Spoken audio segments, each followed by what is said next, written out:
예레미야 45장. 유다의 요시야 왕의 아들 여호야김 넷째 해에 네리야의 아들 바룩이 예레미야가 불러주는 대로 이 모든 말을 책에 기록하니라. 그때 선지자 예레미야가 그에게 말하여 이르되, 바룩아, 이스라엘의 하나님 여호와께서 내게 이같이 말씀하셨느니라. 내가 일찍이 말하기를, 화로다, 여호와께서 나의 고통에 슬픔을 더하셨으니 나는 나의 탄식으로 피곤하여 평안을 찾지 못하도다. 너는 그에게 이르라. 여호와께서 이와 같이 말씀하시기를, 보라, 나는 내가 세운 것을 헐기도 하며 내가 심은 것을 뽑기도 하나니 온 땅에 그리하겠거늘 내가 너를 위하여 큰 일을 찾느냐. 그것을 찾지 말라. 보라, 내가 모든 육체에 재난을 내리리라. 그러나 네가 가는 모든 곳에서는 내가 너에게 내 생명을 노량물 주듯 하리라. 여호와의 말씀이니라.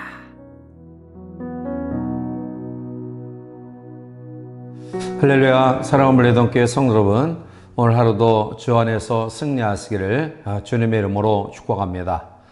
오늘 본문의 말씀 가운데에는 하나님의 경고와 명령이 나타나고 있는데요. 그 경고와 명령을 들은 대상은 바로 바룩이라는 사람입니다. 이 바룩은 예레미야 선지자의 오랜 친구이자 서기관으로서 예레미야 더불어 함께 동역해온 사람입니다. 그런데 예레미야의 감옥 생활과 끊임없는 백성들의 핍박과 박해 속에 이 바룩이라는 사람이 점점 두려움을 가지게 됩니다. 이처럼 우리가 믿음 생활 가운데 거하지만 시대적으로 또 여러 가지 환경 속에 또 우리의 육신과 우리의 삶의 여러 가지 것들을 통하여 우리를 짓누르는 요소들이 있을 때 우리는 두려워할 수밖에 없는 것입니다. 자, 이러할 때 우리는 자신을 위하여 신앙적인 판단이 흐려질 수가 있는 것입니다. 그것은 생명을 유지하기 위한 것이 우리의 본능이기 때문입니다. 오늘 본문에 나타나는 바룩이라는 사람을 통해서 우리 속에 주어지는 이 두려움과 또 공포에서 벗어나는 그러한 비결이 무엇인가를 같이 한번 살펴보며 함께 은혜를 나누고자 하는데요. 제일 먼저 우리가 두려움과 공포에서 벗어나는 비결은 절대적인 하나님의 주권 신앙을 가지는 것입니다. 바룩은 시시각각 자기에게 옥죄어오는 여러 가지 백성들의 위협 속에 그만 하나님께서 모든 나라와 개인의 생사화복과 또 흥망성패를 주장하시는 분이심을 잠시 잊게 됩니다. 그래서 이 닥친 위기의 상황을 스스로 헤쳐나가려고 생각을 하죠. 자, 이러한 바룩에게 예레미야 선지자를 통해 하나님은 그의 생각을 바꾸게 하십니다. 오늘 본문 4절에 너는 그에게 이르라. 여호와께서 이와 같이 말씀하시기를, 보라, 나는 내가 세운 것을 헐기도 하며 내가 심은 것을 뽑기도 하나니 온 땅에 그리하겠거늘 이라고 말합니다. 이 말씀은 세상에 대한 하나님의 절대적인 주권을 이야기하고 있는 것입니다. 하나님은 만물을 창조하신 분이시기에 이 세상을 세우기도 하시고요, 또 헐어버리기도 하십니다. 이와 같이 하나님께서 우리의 모든 생명을 거두는 일도 하나님의 주권 가운데 있는데 오늘 바룩은 잠시 그것을 잊어버렸습니다.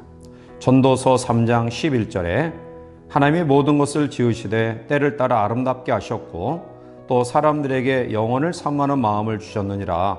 그러나 하나님이 하신 일의 시종을 사람으로 측량할 수 없게 하셨도다 라고 말합니다. 이 일은 우리에게도 동일하게 적용되어지는 것입니다. 우리가 이 땅에 있게 된 이유도 하나님의 계획 속에 이 땅에 있게 되었고요. 지금의 삶의 환경과 형편과 모든 것들도 하나님의 계획 속에 이루어지는 과정 속에 있는 것입니다. 자, 그런데 하나님께서 자기의 모든 삶의 주관자가 되심을 바룩은 잠시 잊었고요. 시시각각 옥죄어오는 핍박 속에 그는 인간적인 생각으로 이 위기를 극복해 나가려고 생각합니다. 자, 그런데 바룩이 두려워하고 피하고 싶었던 이 환경도 사실은 하나님께로부터 주어진 것입니다. 그 이유는 이스라엘 백성이 여호와를 경외하지 아니하고 이방 신을 섬기는 죄악을 저짐으로 말미암아 하나님의 징계를 피할 수 없었던 것이죠. 하나님이 포로를 계획하고 계셨는데 누가 그것을 벗어날 수 있을까요? 그것을 만약 피하려 한다면 더욱더 가혹한 환경이 우리 가운데 다가올 것입니다. 따라서 하나님의 주권을 인정하며 그 속에서 우리들이 어떠한 삶을 살아가야 될 것인가를 생각하는 것이 바로 신앙인의 모습입니다. 그런데 오늘 바룩은 그 하나님의 주권적인 섭리와 계획을 자기의 두려움 속에 빠져 인간적인 생각으로 벗어나려는 어리석음을 범했습니다. 따라서 우리의 모든 삶 가운데 하나님의 절대적인 주권을 인정하는 믿음으로 살아가시기를 바랍니다. 두 번째로 인간적인 계획을 하지 말아야 됩니다. 바룩은 자기의 생명의 유지를 위해 모종의 계획을 하였습니다. 물론 오늘 성경에는 그 계획이 어떠한 것인지 구체적으로 알려지지는 않았지만 아마 도피처를 마련한다든지 또한 일신의 영달을 계획한다든지 아니면 하나님의 뜻을 선포하는 일을 중단하는 일이기도 했을 것입니다. 자, 그런데 하나님은 예레미야를 통해서 다시 한번 경고하십니다. 오늘 본문 5절에 내가 너를 위하여 큰 일을 찾느냐 그것을 찾지 말라. 보라 내가 모든 육체에 재난을 내리리라. 그러나 내가 가는 모든 곳에서는 내가 너에게 내 생명을 노량물 주듯 하리라. 여호와의 말씀이니라 라고 말합니다. 이는 바룩에게 자신의 생명을 보존하려고 자구책을 세우지 말라는 것입니다. 그 대신 하나님께서 그의 생명을 보존시켜 주시고 인도하시겠다라는 말씀입니다. 오늘 이 시대에도 하나님의 분명한 뜻이 우리 가운데 주어졌습니다. 주님을 따르는 성도들이 만약 주님을 사랑하고 또 주의 생명을 소중히 여기며 살아가지 못한다고 한다면 우리는 하나님 앞에 버림받을 수밖에 없을 것입니다. 요한복음 12장 25절에 자기 생명을 사랑하는 자는 잃어버릴 것이요 이 세상에서 자기의 생명을 미워하는 자는 영생하도록 보존하리라 라고 말합니다. 하나님의 생명에 대하여 징계를 내리셨는데 그러한 상황 속에서 자신의 생명을 스스로 보존할 수 있는 인간은 아무도 없습니다. 만약 거기에 심취해서 하나님의 뜻을 버리고 인간적인 계획 가운데 거한다고 한다면 그보다 어리석은 일은 없을 것입니다. 사랑하는 성도 여러분, 이미 남유다의 멸망을 하나님이 예고하셨지만 그럼에도 불구하고 그러한 가운데서 하나님을 경외하고 섬기는 남은 자들에 대해서는 하나님의 선하시고 인자하시고 긍휼하심이 넘쳐날 것입니다. 따라서 우리가 시대 속에서 상황과 환경을 바꿔보려는 자기의 계획을 철저히 내려놓고 하나님 앞에 하나님의 뜻에 순종하는 믿음을 가지시기를 바랍니다. 사람의 계획의 특징은 마음의 평안을 얻을 수 없을 뿐만 아니라 순탄하지도 않습니다. 그러나 하나님의 뜻에 순종하는 믿음을 가지면 어떠한 여건 속에서도 평안을 경험할 수 있고요. 그리고 순조로운 삶을 보이는 것이 특징입니다.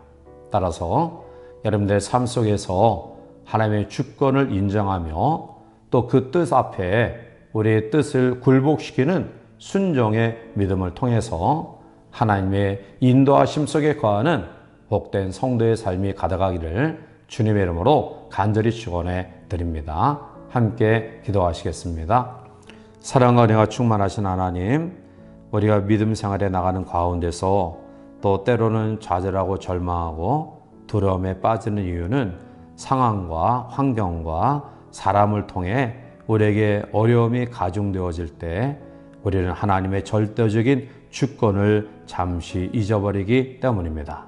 그러나 하나님의 절대적인 주권을 우리가 인정하면 우리는 고난 가운데서도 인내할 수 있고 또 하나님의 뜻을 헤아려 알 수 있으며 더 주님을 붙잡는 믿음으로 나아가게 될 줄 믿습니다.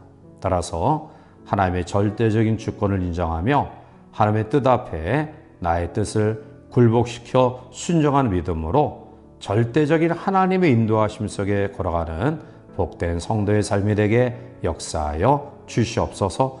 예수님의 이름으로 감사하며 간절히 기도하옵나이다. 아멘.